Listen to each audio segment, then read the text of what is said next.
अगला अध्याय।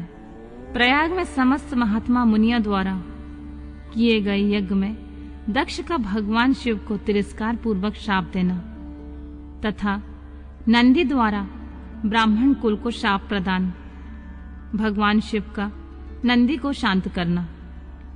ब्रह्मा जी कहते हैं, नारद, पूर्व काल में समस्त महात्मा मुनि प्रयाग में एकत्र हुए थे। वहां सम्मिलित हुए उन सब महात्माओं का विधि विधान से एक बहुत बड़ा यज्ञ हुआ। उस यज्ञ में सनकादि सिद्धगण, देवर्षि, प्रजापति, देवता तथा ब्रह्मा का साक्षात्कार करने वाले ज्ञानी भी पधारे थे। मैं भी मूर्तिमान महातेजस्वी निगमों तथा आगमों से युक्त हो सपरिवार वहां गया था। अनेक प्रकार के उत्सव के साथ वहां उनका विचित्र समाज जुटा था। नाना शास्त्रों के संबंध में ज्ञान चर्चा और वाद विवाद हो रहे थे। मुने उसी अवसर पर सती तथा पार्षदों के साथ त्रिलोक हितकारी सृष्टिकर्ता एवं सबके स्वामी भगवान रुद्र भी वहां आ पहुंचे। भगवान शिव को आया देख संपूर्ण देवताओं, सिद्धों तथा मुनियों ने भी और मैंने भी भक्ति भाव से उन्हें प्रणाम किया और उनकी स्तुति की। फिर शिव की आज्ञा पाकर सब लोग प्रसन्नता पूर्वक यथा स्थान बैठ गए। भगवान का दर्शन पाकर सब लोग संतुष्ट थे और अपने सौभाग्य की सराहना करते थे। इस बीच में प्रजापतियों के भी पति प्रभु दक्ष, जो बड़े तेजस्वी थे, अकस्मात घूमते हुए प्रसन्नता पूर्वक वहां आए। वे मुझे प्रणाम करके मेरी आज्ञा ले वहां बैठे। दक्ष उन दिनों समस्त ब्रह्मांड के अधिपति बनाए गए थे, अतएव सबके द्वारा सम्मानीय थे। परंतु अपने इस गौरवपूर्ण पद को लेकर उनके मन में बड़ा अहंकार था, क्योंकि वे तत्व ज्ञान से शून्य थे। उस समय समस्त देवर्षियों ने नतमस्तक हो स्तुति और प्रणाम के द्वारा दोनों हाथ जोड़कर उत्तम तेजस्वी दक्ष का आदर सत्कार किया। परंतु जो नाना प्रकार की लीला विहार करने वाले सबके स्वामी और उत्कृष्ट लीलाकारी स्वतंत्र परमेश्वर हैं, उन महेश्वर ने उस समय दक्ष को मस्तक नहीं झुकाया। वे अपने आसन पर बैठे ही रहे, खड़े होकर दक्ष का स्वागत नहीं किया। महादेव जी को वहां मस्तक झुकाते न देख मेरे पुत्र प्रजापति दक्ष मन ही मन अप्रसन्न हो गए और उन्हें रुद्र पर सहसा क्रोध भी आया। वे ज्ञानाशून्य तथा अहंकारी होने के कारण महाप्रभु रुद्र को क्रूर दृष्टि से देखकर सबको सुनाते हुए उच्च स्वर में कहने लगे। दक्ष ने कहा, ये सब देवता, असुर, श्रेष्ठ ब्राह्मण तथा ऋषि मुझे विशेष रूप से मस्तक झुकाते हैं, परंतु वह जो प्रेतों और पिशाचों से घिरा हुआ महामनस्वी बनकर बैठा है, वह दुष्ट मनुष्य के समान क्यों मुझे प्रणाम नहीं करता। शमशान में निवास करने वाला यह निर्लज्ज जो मुझे इस समय प्रणाम नहीं करता, इसका क्या कारण है? इसके वेदोक्त कर्म लुप्त हो गए हैं। यह भूतों और पिशाचों से सेवित हो मतवाला बना फिरता है और शास्त्रीय विधि की अवहेलना करके नीति मार्ग में सदा कलंकित किया करता है। इसके साथ रहने वाले या इसका अनुसरण करने वाले लोग पाखंडी, दुष्ट, पापचारी तथा ब्राह्मण को देखकर उद्दंडता पूर्वक उसकी निंदा करने वाले होते हैं। यह स्वयं ही स्त्री में आसक्त रहने वाला तथा रति कर्म में दक्ष है, अतः मैं इसे शाप देने को उद्यत हुआ हूँ। यह रुद्र चारों वर्णों से पृथक और कुरूप है, इसे यज्ञ से बहिष्कृत कर दिया जाए। यह शमशान में निवास करने वाला तथा उत्तम कुल और जन्म से हीन है, इसलिए देवताओं के साथ यह यज्ञ में भाग ना पाए। ब्रह्मा जी कहते हैं, नारद, दक्ष की कही हुई यह बात सुन भृगु आदि बहुत से महर्षि रुद्रदेव को दुष्ट मानकर देवताओं के साथ उनकी निंदा करने लगे। दक्ष की यह बात सुनकर नंदी को बड़ा रोष हुआ, उसके नेत्र चंचल हो उठे और वे दक्ष को शाप देने के विचार से तुरंत इस प्रकार बोले। नंदीश्वर ने कहा, अरे महामूढ़, दुष्ट बुद्धि षट दक्ष, तूने मेरे स्वामी महेश्वर को यज्ञ से बहिष्कृत क्यों कर दिया? जिनके स्मरण मात्र से यज्ञ सफल तथा तीर्थ पवित्र हो जाते हैं, उन्हें महादेव को तूने शाप कैसे दे दिया? दुबुद्ध दक्ष, तूने ब्राह्मण जाति की चपलता से प्रेरित हो इन रुद्रदेव को व्यर्थ ही शाप दे डाला है। महाप्रभु रुद्र का सर्वथा निर्दोष है, तदापि तूने व्यर्थ ही उनका उपहास किया है।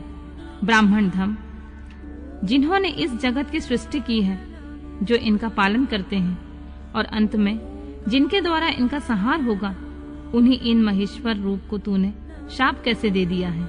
नंदी के इस प्रकार फटकारने पर प्रजापति दक्ष रोष से आग बबूला हो गए और उन्हें शाप देते हुए बोले, अरे रुद्रगणों, तुम सब लोग वेद से बहिष्कृत हो जाओ, वैदिक मार्ग से भ्रष्ट तथा महर्षियों द्वारा परित्यक्त हो पाखंडवाद में लग जाओ और शिष्टाचार से दूर रहो। सिर पर जटा और शरीर में भस्म एवं हड्डियों के आभूषण धारण करके मद्यपान में आसक्त रहो। जब दक्ष ने शिव के पार्षदों को इस प्रकार शाप दे दिया, तब उस शाप को सुनकर शिव के प्रिय भक्त नंदी अत्यंत रोष के वशीभूत हो गए। शिलाद पुत्र नंदी भगवान शिव के प्रिय पार्षद और तेजस्वी हैं। वे गर्व से भरे हुए महादुष्ट दक्ष को तत्काल इस प्रकार उत्तर देने लगे। नंदीश्वर बोले, अरे शठ, दुबुद्धि दक्ष, तुझे शिव के तत्व का बिल्कुल ज्ञान नहीं है, अतः तूने शिव के पार्षदों को व्यर्थ ही शाप दिया है। अहंकारी दक्ष, जिनके चित्त में दुष्टता भरी है, उन भृगु आदि ने भी ब्राह्मण तत्व के अभिमान में आकर महाप्रभु महेश्वर का उपहास किया है। अतः यहाँ जो भगवान रुद्र से विमुख तुझ जैसे दुष्ट ब्राह्मण विद्वान हैं, उनको मैं रुद्र तेज के प्रभाव से ही श्राप दे रहा हूँ। तुझ जैसे ब्राह्मण कर्म फल के प्रशंसक वेदवाद में फंसकर वेदों के तत्व ज्ञान से शून्य हो जाएं। वे ब्राह्मण सदा भोगों में तन्मय रहकर स्वर्ग को ही सबसे बड़ा पुरुषार्थ मानते हुए स्वर्ग से बढ़कर कोई दूसरी वस्तु नहीं है, ऐसा कहते रहे और क्रोध, लोभ तथा मद से युक्त निर्लज्ज भिक्षुक बने रहें। कितने ही ब्राह्मण वेद मार्ग को सामने रखकर शूद्रों का यज्ञ कराने वाले और दारिद्र होंगे, सदा दान लेने में लीन रहेंगे। दूषित दान ग्रहण करने के कारण वे सब के सब नरकगामी होंगे। दक्ष, उनसे यह कुछ ब्राह्मण तो ब्राह्म राक्षस भी होंगे, जो परब्रह्मा शिव को सामान्य देवता समझकर उनसे द्रोह करता है, वह दुष्ट बुद्धि वाला प्रजापति दक्ष तत्व ज्ञान से विमुख हो जाए। यह विषय सुख की इच्छा से, कामना रूपी कपट से युक्त धर्म वाले गृहस्थ आश्रम से आसक्त रहकर कर्म कांड का तथा कर्म फल की प्रशंसा करने वाले सनातन वेदवाद का विस्तार करता रहे। इसका आनंदमय मुख नष्ट हो जाए। यह आत्मज्ञान को भूलकर पशु के समान हो जाए और यह दक्ष कर्म भ्रष्ट हो शीघ्र ही बकरे के मुख से युक्त हो जाए। इस प्रकार कुपित हुए नंदी ने जब ब्राह्मणों को और दक्ष ने महादेव जी को शाप दिया, तब वहां महान हाहाकार मच गया। नारद, मैं वेदों का प्रतिपादक होने के कारण शिव तत्व को जानता हूँ, इसलिए दक्ष का वह शाप सुनकर मैंने बारंबार उसकी तथा भृगु आदि की ब्राह्मणों की भी निंदा की। सदाशिव महादेव भी नंदी की यह बात सुनकर हंसते हुए मधुर वाणी में बोले और वे नंदी को समझाने लगे। सदाशिव ने कहा, नंदिन, मेरी बात सुनो, तुम तो परम ज्ञानी हो, तुम्हें क्रोध नहीं करना चाहिए। तुमने भ्रम से यह समझकर कि मुझे शाप दिया गया है, व्यर्थ ही ब्राह्मण कुल को शाप दे डाला। वास्तव में मुझे किसी का शाप छू ही नहीं सकता, अतः तुम्हें उत्तेजित नहीं होना चाहिए। वेद मंत्राक्षरमय और सूक्तमय है, उसके प्रत्येक सूत्र में समस्त देवधारियों की आत्मा प्रतिष्ठित है, अतः उन मंत्रों के ज्ञाता नित्य आत्मवेता है। इसलिए तुम रोषवश उन्हें शाप न दो। किसी की बुद्धि कितनी ही दूषित क्यों न हो, कभी किसी वेदों को शाप नहीं दे सकता। इस समय मुझे किसी का शाप नहीं मिला है, इस बात को तुम्हें ठीक ठीक समझना चाहिए। महापते, तुम सनकादि सिद्धों को भी तत्व ज्ञान का उपदेश देने वाले हो, अतः शांत हो जाओ। मैं भी यज्ञ हूँ, मैं भी यज्ञ कर्म हूँ, यज्ञों के अद्भुत समस्त उपकरण भी मैं हूँ। यज्ञ की आत्मा मैं हूँ, यज्ञ परायण यजमान भी मैं हूँ और यज्ञ से बहिष्कृत भी मैं ही हूँ। यह कौन है, तुम कौन हो और ये कौन? वास्तव में सब मैं ही हूँ। तुम अपनी बुद्धि से इस बात का विचार करो। तुमने ब्राह्मण को व्यर्थ ही शाप दे दिया है महामते। नंदिनी, तुम तत्व ज्ञान के द्वारा प्रपंच रचना का बात करके आत्मनिष्ठ ज्ञानी तथा क्रोध आदि से शून्य हो जाओ। ब्रह्मा जी कहते हैं, नारद, भगवान शंभु के इस प्रकार समझाने पर नंदिकेश्वर वेग परायण होकर क्रोध रहित एवं शांत हो गए। भगवान शिव भी अपने प्राण प्रिय पार्षद नंदी को शीघ्र ही तत्व का बोध कराकर प्रथम गणों के साथ वह प्रसन्नता पूर्वक अपने स्थान को चल दिए। इधर रोषवश से युक्त दक्ष भी ब्राह्मण से घिरे हुए अपने स्थान को लौट गए, परंतु उनका चित्त शिवद्रोह में ही तत्पर था। उस समय रुद्र को शाप दिए जाने की घटना का स्मरण करके दक्ष सदा महान रोष से भरे रहते थे। उनकी बुद्धि पर मूर्छा छा गई थी। वे शिव के प्रति श्रद्धा को त्याग कर शिव पूजकों की निंदा करने लगे। तात नारद, इस प्रकार महात्मा शंभु के साथ दुर्व्यवहार करके दक्ष ने अपने जिस दुष्ट बुद्धि का परिचय दिया है वह मैंने तुम्हें बता दी। अब तुम उनके पराकाष्ठा को पहुंचे हुए दुबुद्धि का वृतांत सुनो। मैं बता रहा हूं। दक्ष के द्वारा महान यज्ञ का आयोजन, उसमें ब्रह्मा विष्णु देवताओं और ऋषियों का आगमन, दक्ष के द्वारा सबका सत्कार, यज्ञ का आरंभ, दधीच द्वारा भगवान शिव को बुलाने का अनुरोध और दक्ष के विरोध करने पर शिव भक्तों का वहां से निकल जाना। ब्रह्मा जी कहते हैं, नारद, एक समय दक्ष ने एक बहुत बड़े यज्ञ का आरंभ किया था। उस यज्ञ में दीक्षा लेकर उन्होंने उस समय समस्त देवर्षियों, महर्षियों तथा देवताओं को बुलाया। वे सभी उस यज्ञ में पधारे। अगस्त, कश्यप, अत्रि, वामदेव, भृगु, दधीचि, भगवान व्यास, भारद्वाज, गौतम, पैल, पराशर, गर्भ, भार्गव, कुकुश, सित सुमंतु, त्रिक, कंक और वैशंपायन, ये तथा दूसरे बहुसंख्यक मुनि अपनी स्त्री पुरुषों को लेकर मेरे पुत्र दक्ष के यज्ञ में हर्षपूर्वक सम्मिलित हुए थे। इनके सिवा समस्त देवगण, महान अद्भुतशाली लोकपालगण तथा सभी उपदेवता अपनी उपकारक सैन्य शक्ति के साथ वहां पधारे थे। दक्ष ने प्रार्थना करके सदल बल मुझे विश्व दृष्टा ब्रह्मा को भी सत्यलोक से बुलवाया। इसी तरह भांति भांति से सादर प्रार्थना करके वैकुंठ लोक से भगवान विष्णु भी उस यज्ञ में बुलाए गए थे। शिवद्रोही दुरात्मा दक्ष ने उन सबका बड़ा सत्कार किया। विश्वकर्मा ने अत्यंत दीप्तिमान, विशाल और बहुमूल्य दिव्य भवन बनाए थे। दक्ष ने वे ही भवन समागत अतिथियों को ठहरने के लिए दिए। वे लोग सम्मानित होकर उन संपूर्ण भवनों में यथा योग्य स्थान पाकर ठहरे हुए थे। दक्ष का वह महायज्ञ उस समय कनखल नामक तीर्थ में हो रहा था। दक्ष ने भृगु आदि तपोधनों से ऋत्विज बनाया। सब लोग सम्मानित हो उन संपूर्ण भवनों में यथा योग्य स्थान पाकर ठहरे हुए थे। दक्ष का वह महायज्ञ उस समय कनखल नामक तीर्थ में हो रहा था। उसमें दक्ष ने भृगु आदि तपोधनों से ऋत्विज बनाया।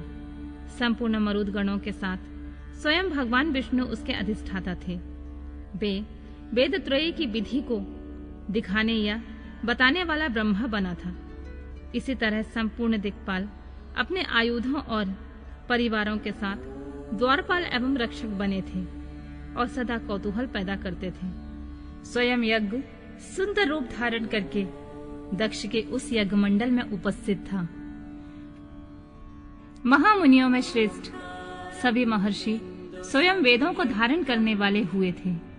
अग्नि ने भी उस यज्ञ महोत्सव में शीघ्र ही हविष्य ग्रहण करने के लिए अपने सहस्रों रूप प्रकट किए थे। वहां 88,000 ऋत्विज एक साथ हवन करते थे। 64,000 देवर्षि उद्गाता थे। अर्धव्यूह एवं होता भी उतने ही थे। नारद आदि देवर्षि और सप्तर्षि पृथक पृथक गाथा गान कर रहे थे। दक्ष ने अपने उस महायज्ञ में गंधर्वों, विद्याधरों, सिद्धों, 12 आदित्यों, उनके गणों, यज्ञों तथा नागलोक में विचरने वाले समस्त नागों का भी बड़ी संख्या में वर्ण किया था। ब्रह्मर्षि, राजर्षि और देवर्षि के समुदाय तथा बहुसंख्यक नरेश भी उसमें आमंत्रित थे। जो अपने मित्रों, मंत्रियों तथा सेनाओं के साथ आए थे। यजमान दक्ष ने उस यज्ञ में वसु आदि समस्त गण देवताओं का भी वरण किया था। कौतुक और मंगलाचार करके जब दक्ष ने यज्ञ की दीक्षा ली तथा जब उनके लिए बारंबार स्वस्ति वाचन किया जाने लगा, तब वे अपनी पत्नी के साथ बड़ी शोभा पाने लगे। इतना सब करने पर दुरात्मा दक्ष ने उस यज्ञ में भगवान शंभु को आमंत्रित नहीं किया। उनकी दृष्टि में कपालधारी होने के कारण वे निश्चय ही यज्ञ में भाग पाने योग्य नहीं थे। सती प्रजापति दक्ष की प्रिय पुत्र थी, तो भी कपाली की पत्नी होने के कारण दोषदर्शी दक्ष ने उन्हें अपने यज्ञ में नहीं बुलाया। इस प्रकार जब दक्ष का वह यज्ञ महोत्सव आरंभ हुआ और यज्ञ मंडप में आए हुए सब ऋत्विज अपने अपने कार्य में संलग्न हो गए, उस समय भगवान शंकर को वहां उपस्थित न देख शिव भक्त दधीचि का चित्त अत्यंत उद्विग्न हो उठा और वे यूं बोले। दधीच ने कहा, मुख्य मुख्य देवताओं तथा महर्षियों, आप सब लोग प्रशंसा पूर्वक मेरी बात सुने। इस यज्ञ महोत्सव में भगवान शंकर नहीं आए हैं, इसका क्या कारण है? यद्यपि वे देवेश्वर बड़े बड़े मुनि और लोकपाल यहाँ पधारे हुए हैं, तथापि उन महात्मा पिनाक मणि शंकर के बिना यह यज्ञ अधिक शोभा नहीं पा रहा है। बड़े बड़े विद्वान कहते हैं कि मंगलमय भगवान शिव की कृपा दृष्टि से ही समस्त मंगल कार्य संपन्न होते हैं। जिनका ऐसा प्रभाव है, वे पुराण पुरुष वृषभ ध्वज परमेश्वर नीलकंठ यहाँ क्यों नहीं दिखाई दे रहे हैं? दक्ष जिनके संपर्क में आने पर अथवा जिनके स्वीकार कर लेने पर अमंगल भी मंगल हो जाते हैं, तथा जिनके 15 नेत्रों से देखे जाने पर बड़े बड़े नगर तत्काल मंगलमय हो जाते हैं, उनका इस यज्ञ में पदार्पण होना अत्यंत आवश्यक है। इसलिए तुम्हें स्वयं ही परमेश्वर शिव को यहाँ शीघ्र बुलाना चाहिए, अथवा ब्रह्म प्रभावशाली भगवान विष्णु, देवराज इंद्र, लोकपालगण, ब्राह्मणों और सिद्धों की सहायता से सर्वथा प्रयत्न करके इस समय यज्ञ की पूर्ति के लिए तुम्हें भगवान शंकर को यहाँ ले आना चाहिए। आप सब लोग उस स्थान पर जाएं जहाँ महेश्वर देव विराजमान हैं। वहां से दक्ष नंदिनी सती के साथ भगवान शंभु को तुरंत यहाँ ले आएं। देवेश्वरों, जगदम्बा सहित वे परमात्मा शिव यदि यहाँ आ गए तो सब कुछ पवित्र हो जाएगा। उनके स्मरण से, उनके नाम लेने से सारा कार्य पुण्यमय हो जाएगा। अतः पूर्ण प्रयत्न करके भगवान वृषभ ध्वज को यहाँ ले आना चाहिए। भगवान शंकर के यहाँ पदार्पण करते ही यह यज्ञ पवित्र हो जाएगा, अन्यथा कभी पूरा नहीं हो सकेगा। यह मैं सत्य कहता हूँ।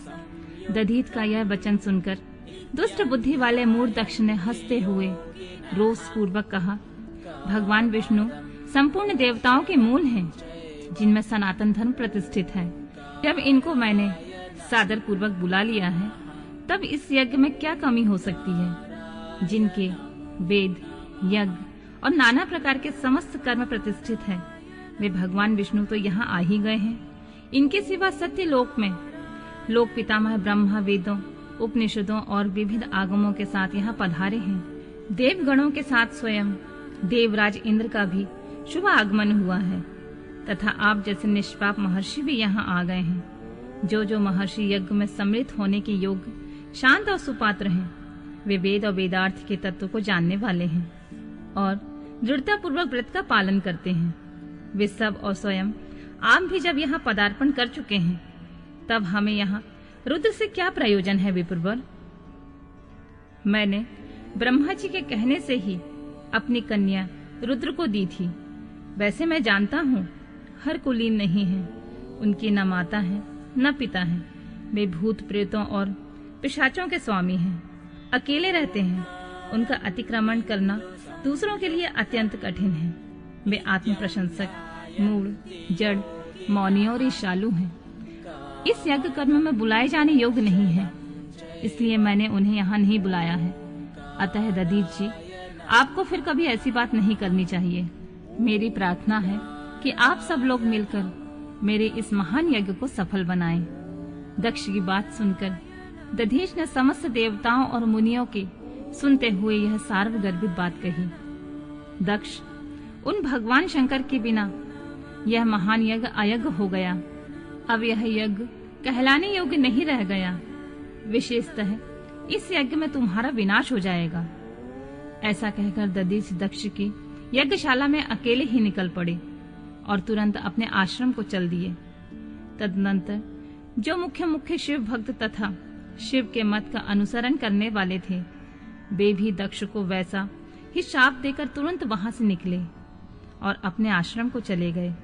मुनिवर दधीच तथा दूसरे ऋषियों के उस यज्ञ मंडप से निकल जाने पर दुष्ट बुद्धि शिवद्रोही दक्ष ने उन मुनियों का उपहास करते हुए कहा, जिन्हें शिव प्रिय हैं, वे नाम मात्र के ब्राह्मण दधीच चले गए। उन्हीं के समान वे दूसरे थे, वे भी मेरी यज्ञशाला से निकल गए।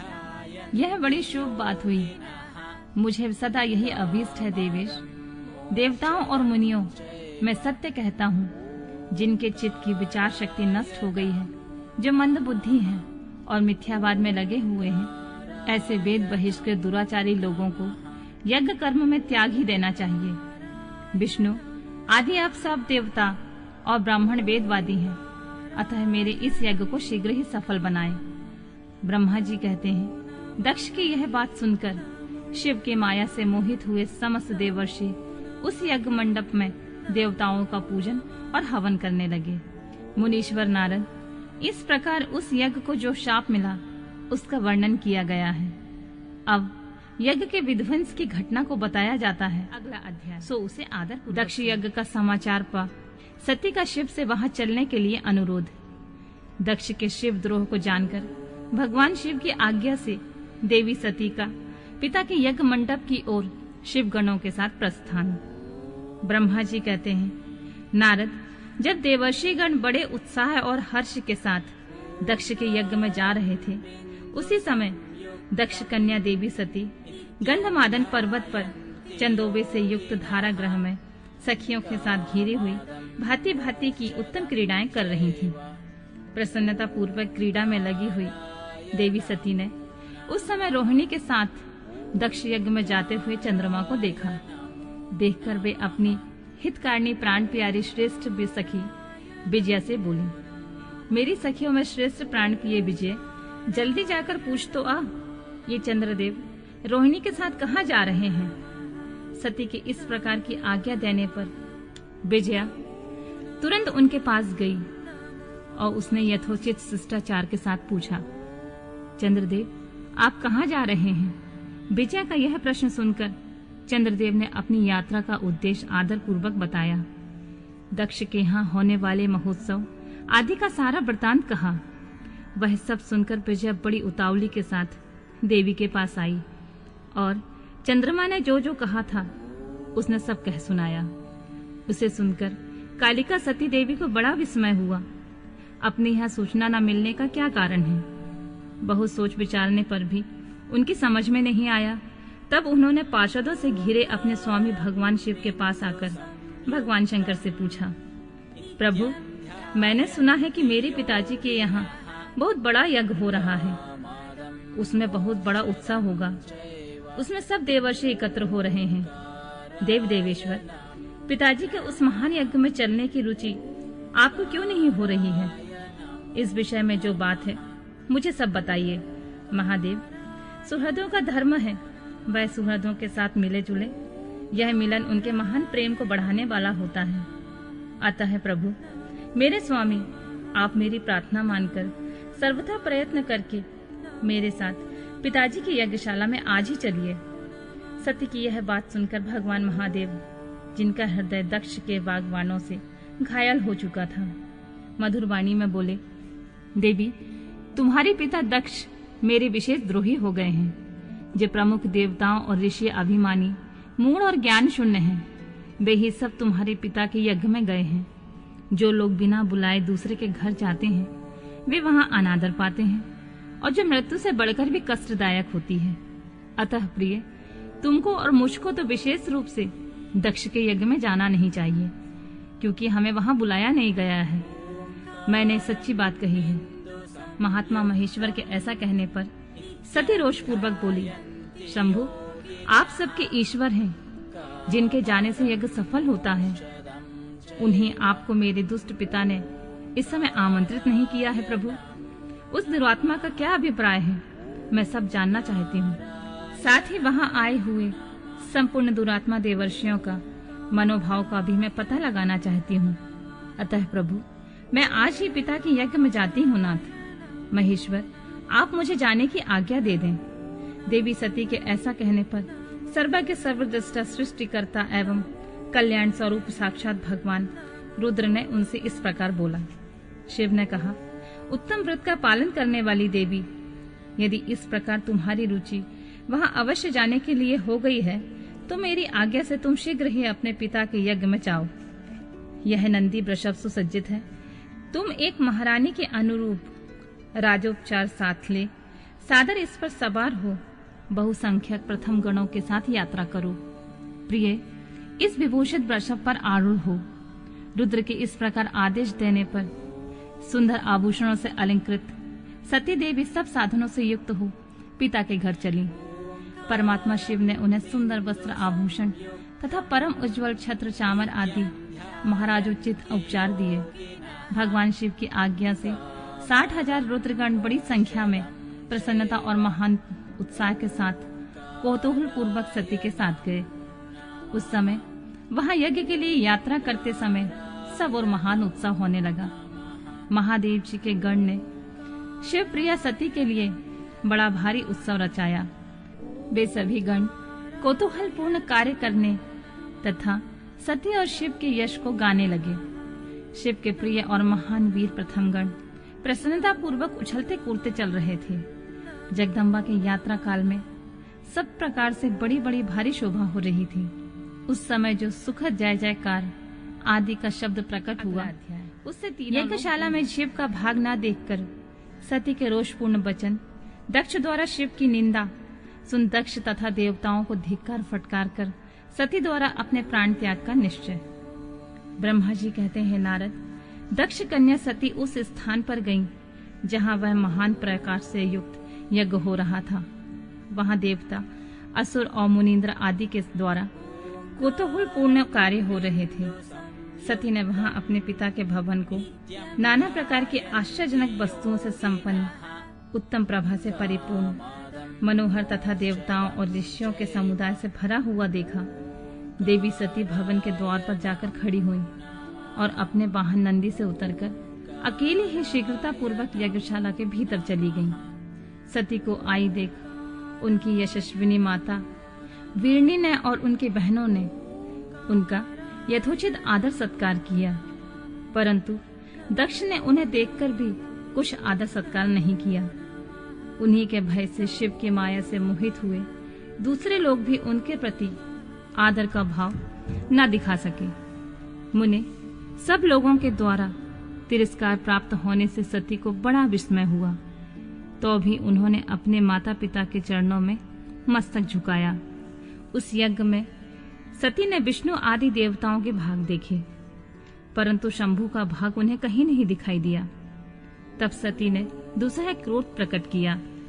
वे अपमानित होने पर भी रोष से भरकर सब लोगों की ओर क्रूर दृष्टि से देखती हुई और दक्ष को जलाती हुई बोली।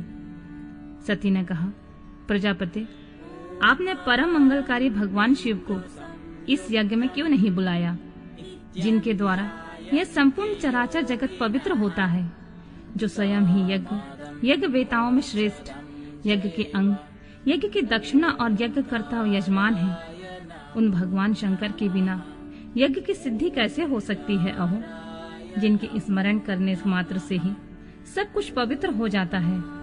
उन्हीं के बिना किया हुआ यज्ञ अपवित्र हो जाएगा। द्रव्य, मंत्र आदि, हव्य और काव्य, ये सब जिनके स्वरूप हैं, उन्हें भगवान शंकर के बिना इस यज्ञ का आरंभ कैसे किया गया? क्या आपने भगवान शिव को सामान्य देवता समझकर उनका अनादर किया है? आज आपकी बुद्धि भ्रष्ट हो गई है, इसलिए आप पिता न होकर भी मुझे अधर्म जच रहे हैं। अरे, ये विष्णु और ब्रह्मा आदि देवता तथा मुनि अपने प्रभु भगवान शिव के आए बिना इस यज्ञ में कैसे चले आए? ऐसा कहने के बाद शिव स्वरूपा परमेश्वरी सती ने भगवान विष्णु, ब्रह्मा, इंद्र आदि इन सभी देवताओं को तथा समस्त ऋषियों को बड़े कड़े शब्दों में फटकारा। ब्रह्मा जी कहते हैं, नारद, इस प्रकार क्रोध से भरी हुई जगदम्बा सती ने वहां व्यथित हृदय से अनेक प्रकार की बातें कही। श्री विष्णु आदि समस्त देवताओं और मुनि जो वहां उपस्थित थे सती की बात सुनकर चुप रह गए। अपनी पुत्री के वैसे वचन सुनकर कुपित हुए दक्ष ने सती की ओर क्रूर दृष्टि से देखा और इस प्रकार कहा, भद्रे, तुम्हारे बहुत कहने से क्या लाभ? इस समय तुम्हारा यहाँ कोई काम नहीं है। तुम जाओ या ठहरो, यह तुम्हारी इच्छा पर निर्भर है। तुम यहाँ आई ही क्यों? समस्त विद्वान जानते हैं कि तुम्हारे पति शिव अमंगल रूप हैं। वे कुलीन भी नहीं हैं, वेद से बहिष्कृत हैं और भूतों, प्रेतों तथा पिशाचों के स्वामी हैं। वे बहुत ही कुवेश धारण किए रहते हैं, इसलिए रुद्र को इस यज्ञ में नहीं बुलाया गया है। बेटी, मैं रुद्र को अच्छी तरह जानता हूँ, अतः जानबूझकर ही मैंने देवर्षियों की सभा में उन्हें आमंत्रित नहीं किया है। रुद्र को शास्त्र के अर्थ का ज्ञान नहीं है, वे उद्दंड और दुरात्मा हैं। मुझ मूढ़ पापी ने ब्रह्मा के कहने पर उनके साथ तुम्हारा विवाह कर दिया था, अतः तुम क्रोध छोड़कर स्वस्थ हो जाओ, शांत हो जाओ। इस यज्ञ में तुम आ ही गई हो तो स्वयं अपना भाग ग्रहण करो। दक्ष के ऐसा कहने पर उनकी त्रिभुवन पूजिता पुत्री सती ने शिव की निंदा करने वाले अपने पिता की ओर जब दृष्टिपात किया तब उनका रोष और भी बढ़ गया। वे मन ही मन सोचने लगी कि अब मैं शंकर जी के पास कैसे जाऊंगी। यदि शंकर जी के दर्शन की इच्छा से वे वहां गईं और उन्होंने यहाँ का समाचार पूछा तो मैं उन्हें क्या उत्तर दूंगी। तदनंतर तीनों लोकों की जननी सती रोषवेद से युक्त एक लंबी सांस खींचते हुए अपने दुष्ट हृदय पिता दक्ष से बोली। सती ने कहा, जो महादेव की निंदा करता है अथवा जो उनकी होती हुई निंदा को सुनता है, वे दोनों तब तक नरक में पड़े रहते हैं जब तक चंद्रमा और सूर्य विद्यमान है। अतः तात मैं अपने इस शरीर को त्याग दूंगी, जलती हुई आग में प्रवेश कर जाऊंगी। अपने स्वामी का अनादर सुनकर अब मुझे अपने इस जीवन की रक्षा का क्या प्रयोजन। यदि कोई समर्थ हो तो वह स्वयं विशेष यत्न करके शंभु की निंदा करने वाले पुरुष की जीव को बलपूर्वक काट डाले, तब वह शिव निंदा श्रवण के पाप से शुद्ध हो सकता है। इसमें कोई संशय नहीं है। यदि कुछ कर सकने में असमर्थ हो तो बुद्धिमान पुरुष को चाहिए कि वह दोनों कान बंद करके वहां से निकल जाए। इससे वह शुद्ध रहता है और दोष का भागी भी नहीं होता है, ऐसा श्रेष्ठ विद्वान कहते हैं। इस प्रकार धर्म नीति बताने पर सती को अपने आने का कारण बड़ा पश्चाताप हुआ। उन्होंने व्यथित चित्त से भगवान शंकर के वचन का स्मरण किया। फिर सती अत्यंत कुपित हो दक्ष से उन विष्णु आदि समस्त देवताओं से तथा मुनियों से भी निडर होकर बोली, तात, तुम भगवान शंकर के निंदक हो, इसके लिए तुम्हें पश्चाताप होगा या महान दुख भोगकर अंत में तुम्हें यातना भोगनी पड़ेगी। इस लोक में जिनके लिए ना कोई प्रिय है ना अप्रिय, उन निर्वर परमात्मा शिव के प्रतिकूल तुम्हारे सिवा कोई दूसरा चल सकता है? तुम दुष्ट लोग हो। वे सदा ईर्ष्या पूर्वक यदि महान पुरुषों की निंदा करें तो उनके लिए यह कोई आश्चर्य की बात नहीं है, परंतु जो महात्माओं के चरणों की रज से अपने अज्ञान अंधकार को दूर कर चुके हैं, उन्हें महापुरुषों की निंदा शोभा नहीं देती। जिनका शिव यह दो अक्षरों का नाम कभी बातचीत के प्रसंग से मनुष्य के वाणी द्वारा एक बार भी उच्चारित हो जाए तो वह संपूर्ण पाप राशि को शीघ्र ही नष्ट कर देता है। उन्हें पवित्र कीर्ति वाले निर्मल शिव से तुम द्वेष करते हो। आश्चर्य है, वास्तव में तुम अशिव अमंगल रूप हो। महापुरुषों के मन रूपी मधुकर ब्रह्मानंदमय रस का पान करने की इच्छा से जिनके सर्वार्थदायक चरण कमलों का निरंतर सेवन किया जाता है, उन्हीं के तुम मूर्खतावश द्रोह करते हो। जिन्हें तुम शिव के नाम से और काम में अशिव बताते हो, उन्हें क्या तुम्हारे सिवा कोई दूसरा विद्वान नहीं जानता? ब्रह्मा आदि देवता, सनक आदि मुनि तथा अन्य ज्ञानी क्या उनके स्वरूप को नहीं समझते? उदार बुद्धि भगवान शिव जटा फैलाए, कपाल धारण किए हुए शमशान में भूतों के साथ प्रसन्नता पूर्वक रहते हैं तथा भस्म एवं नरमुंडों की माला धारण करते हैं। इस बात को जानकर भी जो मुनि और देवता उनके चरण में गिरे हुए निर्माल्य को बड़े आदर के साथ अपने मस्तक पर चढ़ाते हैं, इसका क्या कारण है? यही कि वे भगवान शिव ही साक्षात परमेश्वर हैं। प्रवृत्ति और निवृत्ति दो प्रकार के कर्म बताए गए हैं। मनीषी पुरुषों को उनका विचार करना चाहिए। वेद में विवेचन पूर्व उनके रागी और विरागी दो प्रकार के अलग अलग अधिकारी बताए गए हैं।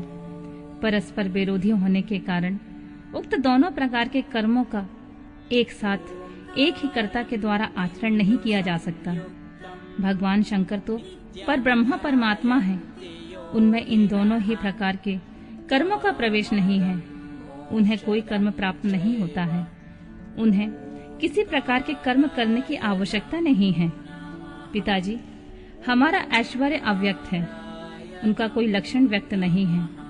सदा आत्मज्ञानी महापुरुष ही उनका सेवन करते हैं।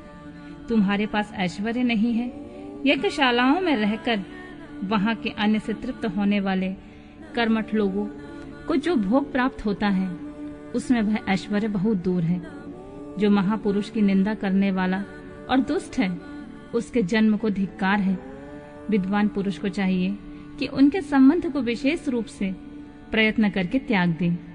जिस समय भगवान शिव तुम्हारे साथ मेरा संबंध दिखलाते हुए मुझे दाक्षायणी कहकर पुकारेंगे, उस समय मेरा मन सहसा अत्यंत दुखी हो जाएगा। इसलिए तुम्हारे अंग से उत्पन्न हुए सदा शव के तुल्य घृणित इस शरीर को मैं उस समय निश्चित ही त्याग दूंगी और ऐसा करके सुखी हो जाऊंगी। हे देवताओं और मुनियों, तुम सब लोग मेरी एक बात सुनो। तुम्हारे हृदय में दुष्टता आ गई है। तुम लोगों का यह कर्म सर्वथा अनुचित है। तुम सब लोग मूढ़ हो गए हो, क्योंकि शिव की निंदा और कलह तुम्हें प्रिय है। अतः भगवान हर से तुम्हें इस कुकर्म का निश्चय ही पूरा पूरा दंड मिलेगा। ब्रह्मा जी कहते हैं, नारद, उस यज्ञ में तथा दक्ष और देवताओं से ऐसा कहकर सती देवी चुप हो गईं और मन ही मन अपने प्राण बल्लभ शंभु का स्मरण। सती का योगाग्नि से अपने शरीर को भस्म कर देना, दर्शकों का हाहाकार, शिव पार्षदों का प्राण त्याग तथा दक्ष पर आक्रमण, विभुओं द्वारा उनका भगाया जाना तथा देवताओं की चिंता। ब्रह्मा जी कहते हैं, नारद, मौन हुई सती देवी अपने पति का सादर स्मरण करके शांतचित हो सहसा उत्तर दिशा की भूमि पर बैठ गईं। उन्होंने विधि पूर्वक जल का आचमन करके वस्त्र ओढ़ लिया और पवित्र भाव से आंखें मूंदकर पति का चिंतन करती हुई वे योग मार्ग में स्थित हो गईं। उन्होंने आसन को स्थिर कर प्राणायाम द्वारा प्राण और अपान को एक रूप करके नाभि चक्र में स्थित किया। फिर उदान वायु को बलपूर्वक नाभि चक्र के ऊपर उठाकर बुद्धि के साथ हृदय में स्थापित किया। तत्पश्चात शंकर के प्राण बल्लभा आनिदिति सती उस समय हृदय स्थित वायु को कंठ मार्ग से भ्रुकुटियों के बीच ले गईं। इस प्रकार दक्ष पर कुपित हो सहसा अपने शरीर को त्याग की इच्छा से सती ने अपने संपूर्ण अंगों में योग मार्ग के अनुसार वायु और अग्नि की धारणा की। तदनंतर अपने पति के चरणार बिंदों का चिंतन करती हुई सती ने अन्य सब वस्तुओं को अभी ध्यान भुला दिया। उनका चित्त योग मार्ग में स्थित हो गया था, इसलिए वहां उन्हें पति के चरणों के अतिरिक्त और कुछ भी नहीं दिखाई दिया।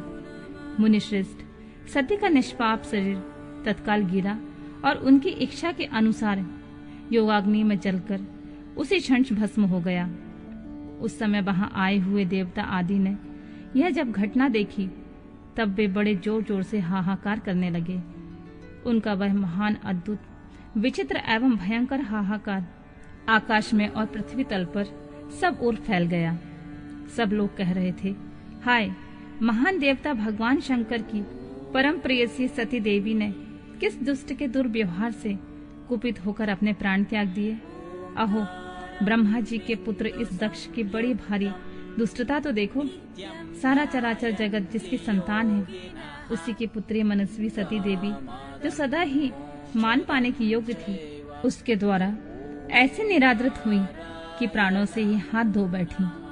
भगवान वृषभध्वज की सती सदा सभी सत्पुरुषों के द्वारा निरंतर सम्मान पाने की अधिकारिणी थी।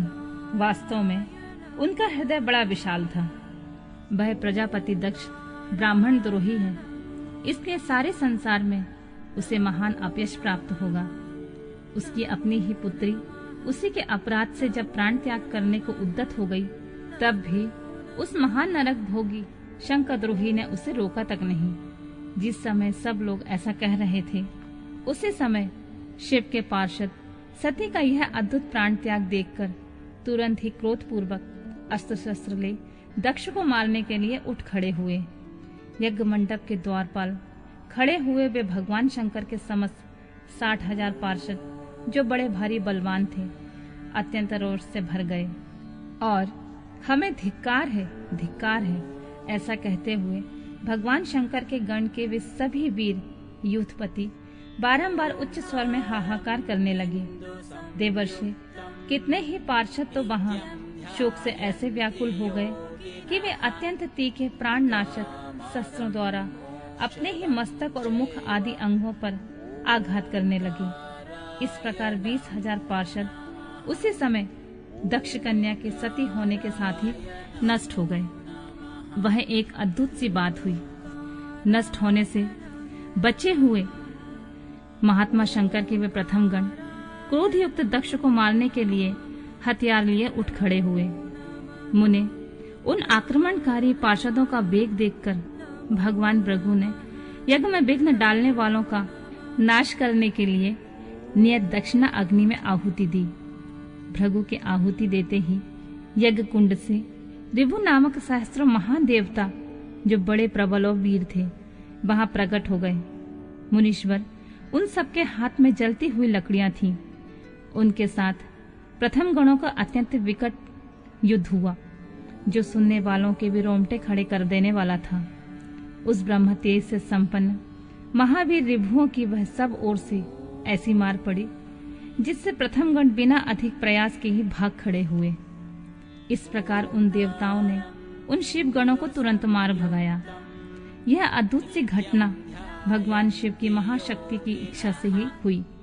यह सब देखकर ऋषि इंद्रादि देवता, मरुदगण, विश्वदेव, अश्विनी कुमार और लोकपाल चुप ही रहे।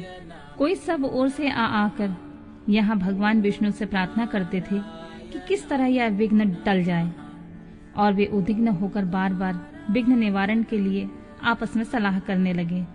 प्रथम गणों के नाश होने और भगाए जाने से जो भावी परिणाम होने वाला था, उसका भली भांति विचार करके उत्तम बुद्धि वाले श्री विष्णु आदि देवता अत्यंत उद्विग्न हो उठे थे। मुनि, इस प्रकार दुरात्मा शंकर द्रोही ब्रह्मा बंधु दक्ष के यज्ञ में उस समय बड़ा भारी विघ्न उपस्थित हो गया।